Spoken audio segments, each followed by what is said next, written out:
The Wendigo of the Nature Refuge. Some background before we start. Along the I-5 corridor where it intersects with the 152, you can sometimes see deer and elk roaming the fields and the forebay. Not that far away, outside of a small town, is a wetlands habitat area and a nature refuge that are both common destinations for nature enthusiasts. Now, onto the encounter. It was like any other day, any other drive, any other road trip. I left my house in the Sacramento area in my pickup and was heading to my uncle's house in Bakersfield for Thanksgiving. Because of all the road construction along the 99, I decided to take the I-5 2 days before the holiday to help avoid all the traffic. It is a choice that will haunt me for the rest of my life. It was a rare, dark day in California, with steady rain all day and storm clouds stretching across the horizon.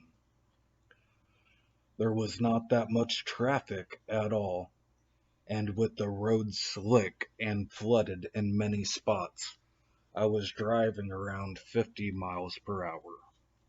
I have always enjoyed the rain and the fresh scent and the peaceful tranquility of it.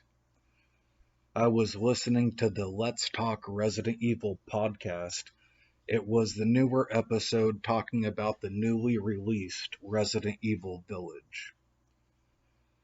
I was looking at the fields as I always did and saw some elk eating in the fields, about 5 miles before the 152 interchange. Being a hunter and an outdoorsman and somebody who really enjoys nature, I decided to stop on the side of the interstate to pull off at the rest area. It was closed, so I pulled off onto the dirt as far as I could to get out. I grabbed my phone, walked closer to the fence to get some pictures. Walking by the fence to get a better vantage point was a mistake I will regret for the rest of my life. In an instant, I felt the atmosphere change instantly, and the hairs on the back of my neck stood straight up. The 3 elk stopped chewing and eating and started looking around, preparing to bolt. In a flash, I didn't get to see much detail. There was a tanned humanoid creature with a rack of antlers and sharp claws running at them. Startled, I began to back away as 2 of the elks bolted. The big male lowered its heads, antlers out, and charged at the creature. I did not see the clash because I was already running back to the truck. I heard a god-awful crash and the elk mewling in pain as the 2 others continued to stampede away. I hopped in the truck, slammed it into drive, and tore off back onto the interstate. Started to feel safe until I made the mistake of looking out the passenger window.